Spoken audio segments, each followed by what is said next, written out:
Hello दोस्तों, Rigveda institute में आप सभी का स्वागत है। ठीक है भाई, 2 दिन से थोड़ा सा क्या है, मुझे फीवर था, इस वजह से मैं आपको वीडियो नहीं दे पा रहा था। लेकिन अब ये कुल सचिव की जो सीरीज़ हमारी लगातार चल रही है, उसमें क्या है, लगातार मैं ये वीडियो आपको अपलोड कर रहा हूँ। और आज मैं इससे पहले देखो आपको छठवीं, सातवीं, आठवीं, सॉरी छठवीं, सातवीं और नौवीं यूनिट क्या है, कंप्लीट अपलोड कर चुका हूँ।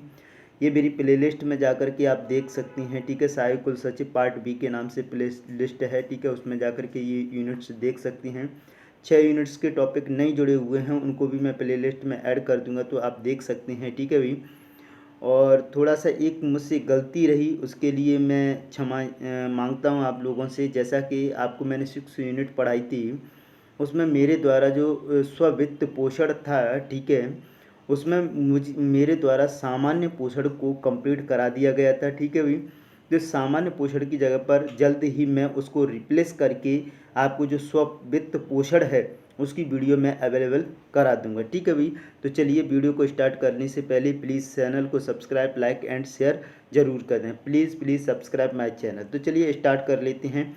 आज के इस टॉपिक में जो हमारी 8वीं यूनिट है, उसका जो टॉपिक है वो है राष्ट्रीय शिक्षा नीति 2020।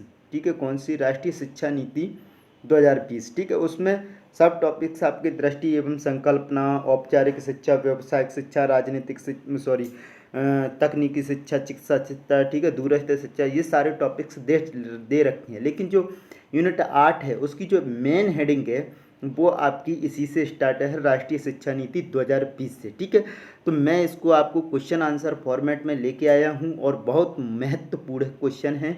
ठीक है भाई, तो चलिए वीडियो को स्टार्ट करते हैं। ठीक है, पहला क्वेश्चन देख लेते हैं। राष्ट्रीय शिक्षा नीति में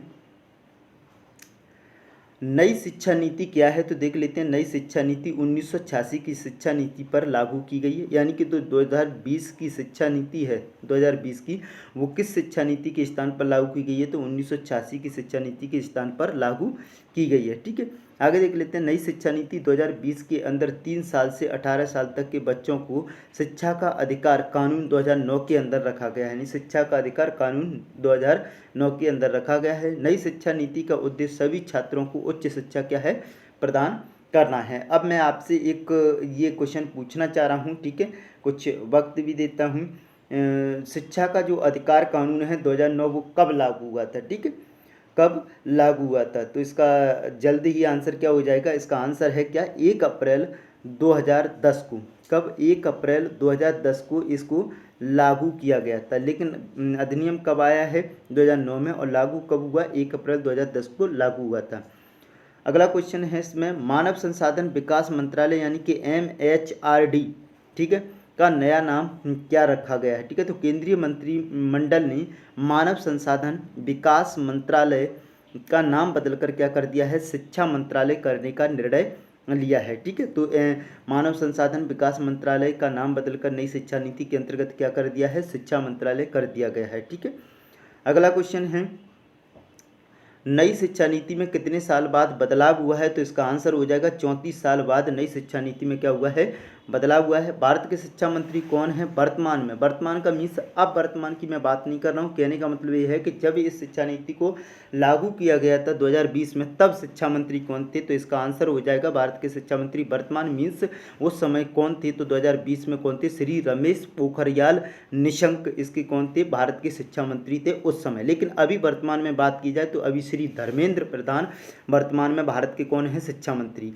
अगर वर्तमान की बात की जाए तो कौन है, भारत के शिक्षा मंत्री श्री धर्मेंद्र प्रधान है। लेकिन जब शिक्षा नीति लागू की गई थी तब कौन थे, तो आंसर आ जाएगा श्री रमेश पोखरियाल निशंक थे। ठीक है, आगे देख लेते हैं, क्या मौजूदा शिक्षा नीति के तहत फिजिक्स के साथ केमिस्ट्री, मैथ से लिया जा सकता है? जी हाँ, लिया जा सकता है।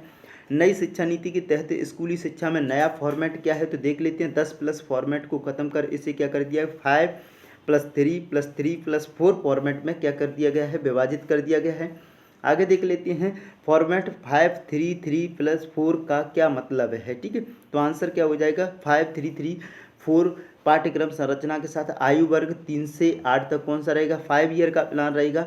फिर 8 से 11 में 3 ईयर, फिर 11 से 14 में 3 ईयर, और 14 से 18 में क्या रह जाएगा, 4 ईयर का प्लान रहेगा। ठीक है, ये इसका मतलब है। ठीक है, आगे देख लेते हैं, नई स्कूल मूल्यांकन योजना कब लागू होगी। नई स्कूल मूल्यांकन योजना 2022-23 में लागू होगी। अगर आपसे पूछा जाए नई स्कूल मूल्यांकन योजना कब लागू होगी, तो 2022-23 में नई स्कूल मूल्यांकन योजना लागू होगी। अगला क्वेश्चन है, 9वां क्वेश्चन है, क्या एमफिल का कोर्स नई शिक्षा नीति में निरस्त कर दिया गया है। जी हाँ, निरस्त कर दिया गया है। अब छात्रों को एमफिल नहीं करना होगा। नई शिक्षा नीति लागू होने के बाद अब छात्र ग्रेजुएशन, पोस्ट ग्रेजुएशन और उसके बाद सीधे पीएचडी करेंगे। यानी कि पहले क्या होता था कि लोगों को पीजी करने के बाद क्या एमफिल करना पड़ता था, तब जाके क्या है पीएचडी कर सकते थे। लेकिन अब पोस्ट ग्रेजुएशन करेंगे, पोस्ट ग्रेजुएशन करेंगे और सीधा अप्लाई किसके लिए कर सकते हैं, पीएचडी के लिए अप्लाई कर सकते हैं। ठीक है, आगे चलते हैं। आगे है मल्टीपल एंट्री और एग्जिट सिस्टम क्या है। मल्टीपल एंट्री और एग्जिट सिस्टम क्या है, तो यदि 1 वर्ष पूरा हो जाता है और तो एक छात्र प्रमाण पत्र प्राप्त कर सकता है। ठीक है, यदि छात्र 2 साल पूरा करता है तो एक डिप्लोमा प्रदान किया जाएगा। यदि 3 साल या 4 साल का कार्यक्रम पूरा हो जाता है तो डिग्री प्रदान की जाएगी। यानी कि कोई भी छात्र, जैसे मान लीजिए अभी क्या होता है कि जैसे आपने 1 साल ग्रेजुएशन करने के बाद ड्रॉप कर दिया, छोड़ दी ग्रेजुएशन, तो आपको ना तो कोई प्रमाण पत्र मिलेगा, ना आपको कोई डिप्लोमा मिलेगा, ना कोई आपको डिग्री मिलेगी। यानी पूरी तरह से क्या हो जाएगा, निरस्त हो जाएगा वो सिस्टम। ठीक है, लेकिन अब का क्या कर दिया है कि जैसे आपने ग्रेजुएशन में एडमिशन लिया, ठीक है, अगर आपने 1 साल पढ़ाई करने के बाद बंद कर दी तो आपको एक प्रमाण पत्र प्रदान कर दिया जाएगा। यदि 2 साल करके आपने बंद कर दी तो आपको क्या है, डिप्लोमा प्रदान कर दिया जाएगा। और 3 साल अगर आपने, या 4 साल का जो भी कार्यक्रम है आपका, 3 का या 4 का, अगर 3 साल की 2 डिग्री, 4 साल की या कार्यक्रम पूरा, तो क्या होगा, डिग्री प्रदान कर दी जाएगी। ठीक है, अब आपकी जो पढ़ाई है 1 साल की या 2 साल की, वो फिजूल नहीं जाया करेगी। ठीक है, अगला 11वां क्वेश्चन है, विश्वविद्यालयों और उच्च शिक्षण संस्थानों में प्रवेश के लिए कॉमन एंट्रेंस एग्जाम होंगे क्या। तो जी हाँ, प्रवेश के लिए कॉमन एंट्रेंस एग्जाम होंगे। देश में पहली बार शिक्षा नीति का शुभारंभ किसके द्वारा किया गया था, तो आंसर आएगा श्रीमती इंदिरा गांधी जी के द्वारा भारत में पहली बार शिक्षा नीति का शुभारंभ किया गया था। तो भारत की पहली शिक्षा नीति कब बनी थी, तो भारत की पहली नीति, देखो शिक्षा नीति कब, तो श्रीमती इंदिरा गांधी, लेकिन भारत की पहली शिक्षा नीति कब बन गई थी, तो आंसर आएगा 1968 में। लेकिन दूसरी बार कब बनी, तो 1986 में बनी थी। और इस 1986 में संशोधन कब हुआ था, तो 1992 में हुआ था। पहली पूछा जाए तो 1968, दूसरी पूछा जाए तो 1986, लेकिन संशोधन पूछा जाए तो कब, 1992 में संशोधन हुआ था। ठीक है, अगला क्वेश्चन है, भारत में नई शिक्षा नीति 2020 की घोषणा कितने वर्षों बाद की गई है, तो 34 वर्ष बाद की गई है। ठीक है, नई शिक्षा नीति 2020 के समिति के अध्यक्ष कौन है, यानी कि जब नई शिक्षा नीति 2020 जो समिति बनाई गई थी उसके जो अध्यक्ष थे वो कौन थे, तो आंसर हो जाएगा डॉक्टर कृष्ण स्वामी कस्तूरी रंगन। कौन थे, डॉक्टर कृष्णा स्वामी कस्तूरी रंगन नई शिक्षा नीति 2020 समिति के कौन थे, अध्यक्ष थे। ठीक है, आगे चलती हैं। देश की नई राष्ट्रीय शिक्षा नीति 2020 को इस बिल के तहत जारी किया गया, यानी उस बिल का नाम क्या था, NHEB, यानी नेशनल हाई एजुकेशन बिल के नाम से नई शिक्षा नीति को क्या किया गया था, जारी किया गया था। ठीक है, आगे देख लेते हैं। भारत में नई शिक्षा नीति 2020 को कैबिनेट की मंजूरी कब मिली थी, तो कैबिनेट की मंजूरी जो मिली थी वो 19 जुलाई 2020 को मिली थी। आपसे पूछा जाए कब मिली थी, तो 19 जुलाई 2020 को। कब मिली थी, 19 जुलाई 2020 को। आगे चलते हैं।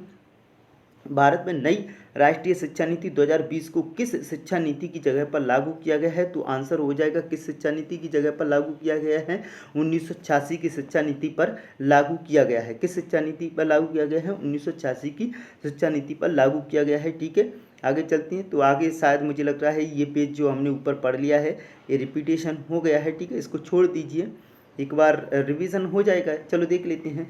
विश्वविद्यालय और उच्च शिक्षण संस्थानों में प्रवेश के लिए कॉमन एंट्रेंस एग्जाम होंगे, जी हाँ होंगे। देश में पहली बार शिक्षा नीति का शुभारंभ किसने किया, श्रीमती इंदिरा गांधी ने। भारत में पहली शिक्षा नीति 1968 में, दूसरी 1986 में, तीसरी यानी कि संशोधन कब हुआ, 1992 में संशोधन हुआ था। ठीक है, भारत में नई शिक्षा नीति 2020 की घोषणा कितने वर्ष, 34 वर्ष बाद की। नई शिक्षा नीति 2020 समिति के अध्यक्ष कौन थे, तो आंसर हो जाएगा डॉक्टर कृष्णा स्वामी कस्तूरी रंगन। ठीक है, देश की नई राष्ट्रीय शिक्षा नीति 2020 को इस बिल के तहत जारी किया गया, यानी कि NHB national high education bill के नाम से जारी किया गया था। ठीक है, भारत में नई शिक्षा नीति 2020 कैबिनेट को मंजूरी कब मिली थी? तो 19 जुलाई 2020 को कैबिनेट की मंजूरी मिली थी।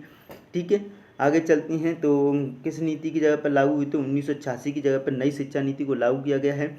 अगला है क्वेश्चन, राष्ट्रीय शिक्षा नीति 2020 के उद्देश्य क्या है? तो 2030 तक स्कूली शिक्षा 100% पूर्ण करना। कब तक? 2030 तक। अगर आपसे क्वेश्चन पूछा जाए राष्ट्रीय शिक्षा नीति 2020 के उद्देश्य क्या है, तो आंसर आएगा 2030 तक स्कूली शिक्षा 100% पूर्ण कर लेना है। ठीक है, कब तक? 2030 तक। अगला क्वेश्चन देख लेते हैं, पूर्व विद्यालय से माध्यमिक स्तर तक शिक्षा का सार्वभौमिकरण करना, स्कूली बच्चों में से 2 करोड़ को मुख्य धारा में वापस लाना। देश की नई शिक्षा नीति 2020 के अंदर कितनी आयु वर्ग के बच्चों को शिक्षा के अधिकार कानून 2009 के अंदर रखा गया? तो आंसर आएगा 3 से 18 साल की आयु वर्ग, यानी कि पढ़ाई बच्चे स्कूल में कब एडमिशन ले पाएगा? जब बच्चा 3 साल का हो जाएगा तब ले पाएगा। ठीक है, आगे चलती हैं। ये स्कूली शिक्षा के अंदर है, ध्यान रखना। ठीक है, और 2009 के अंदर शामिल किया गया है। भारत के शिक्षा मंत्री कौन है? तो वर्तमान में बात की जाए तो कौन है? श्री धर्मेंद्र प्रधान है, जो कि मैं पहले बता चुका हूँ। क्या मौजूदा शिक्षा नीति के तहत फिजिक्स से हो चुका है हमारा क्वेश्चन? ठीक है, हाँ लिया जा सकता है, ये हो चुका है। ठीक है, ये भी हो चुका है अपना क्वेश्चन। आगे चलते हैं, ये मैं बता चुका हूँ। अगला क्वेश्चन है, नया क्वेश्चन ये, भारत की नई राष्ट्रीय शिक्षा नीति 2020 में कौन सी भाषा को कक्षा 5 तक खत्म कर दिया गया है? इनके कक्षा 5 तक किस भाषा को नहीं पढ़ाया जाएगा? तो अंग्रेजी भाषा को नहीं पढ़ाया जाएगा, आप ध्यान रखना। ठीक है, यानी कि भारत की जो नई राष्ट्रीय शिक्षा नीति आई है उसमें किस भाषा को अगर आप जिक्र पूछा जाए कि कक्षा 5 तक समाप्त कर दिया गया है, तो अंग्रेजी भाषा को समाप्त कर दिया गया है, ध्यान रखना। किस भाषा को? अंग्रेजी भाषा को। ठीक है, आगे चलते हैं। भारत की नई राष्ट्रीय शिक्षा नीति 2020 के अनुसार 5वीं कक्षा तक की शिक्षा किस भाषा में होगी? यानी कि पहले भाषा कौन सी खत्म करी गई? तो भाषा खत्म करी गई आपकी अंग्रेजी को क्या कर दिया गया? समाप्त कर दिया गया। अब 3 भाषा में, मातृभाषा, स्थानीय भाषा या क्षेत्रीय भाषा, ध्यान रखना। किसको? मातृभाषा, स्थानीय भाषा और क्षेत्रीय भाषा में पढ़ाई की जाएगी कक्षा 5 तक। ठीक है, देश की नई राष्ट्रीय शिक्षा नीति 2020 का लक्ष्य किस वर्ष तक 3 से 18 वर्ष तक के प्रत्येक बच्चे को गुणवत्तापूर्ण और समावेशी शिक्षा प्रदान करना है? तो आंसर आएगा वर्ष 2030 तक। ठीक है, कब तक? 2030 तक। ठीक है, आगे चलते हैं। किस वर्ष तक उच्च माध्यमिक शिक्षा हायर सेकेंडरी एजुकेशन में 50% तक पहुंचने का लक्ष्य रखा गया है? 2035 तक। ठीक है, हायर सेकेंडरी में कितना रखा गया है? 50% 2035 तक। ठीक है, और 100% रखा गया है वो आपका किस में रखा गया है? तो ये याद रखना 2020 में 2030 तक रखा गया है। आगे चलते हैं, ये हो चुका है। ठीक है, शिक्षा मंत्रालय कर दिया गया है, ये भी हो चुका है पहले। ये क्वेश्चन देख लेते हैं, देश की नई राष्ट्रीय शिक्षा नीति 2020 के अनुसार शिक्षा पर सकल घरेलू उत्पादन का कितना प्रतिशत खर्च किया जाएगा? 2020 के अनुसार आंसर आएगा 6%। कितना? 6%। ठीक है, आगे चलती हैं, आगे देख लेते हैं। लॉ और मेडिकल एजुकेशन को छोड़कर समस्त उच्च शिक्षा के लिए सकल निकाय के रूप में किस आयोग का गठन किया जाएगा? तो आंसर आएगा HECI।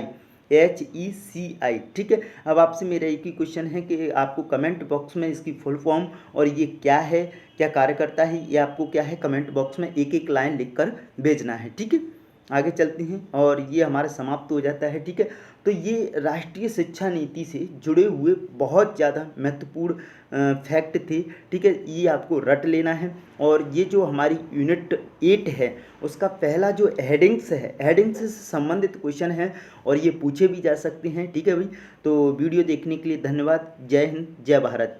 ठीक है भाई, आगे इसी प्रकार की मैं वीडियो आपको 8वीं यूनिट की जो दृष्टि एवं संकल्पना है, ठीक है, वो भी मैं आपको अवेलेबल कराने की कोशिश करता हूँ। ठीक है भाई।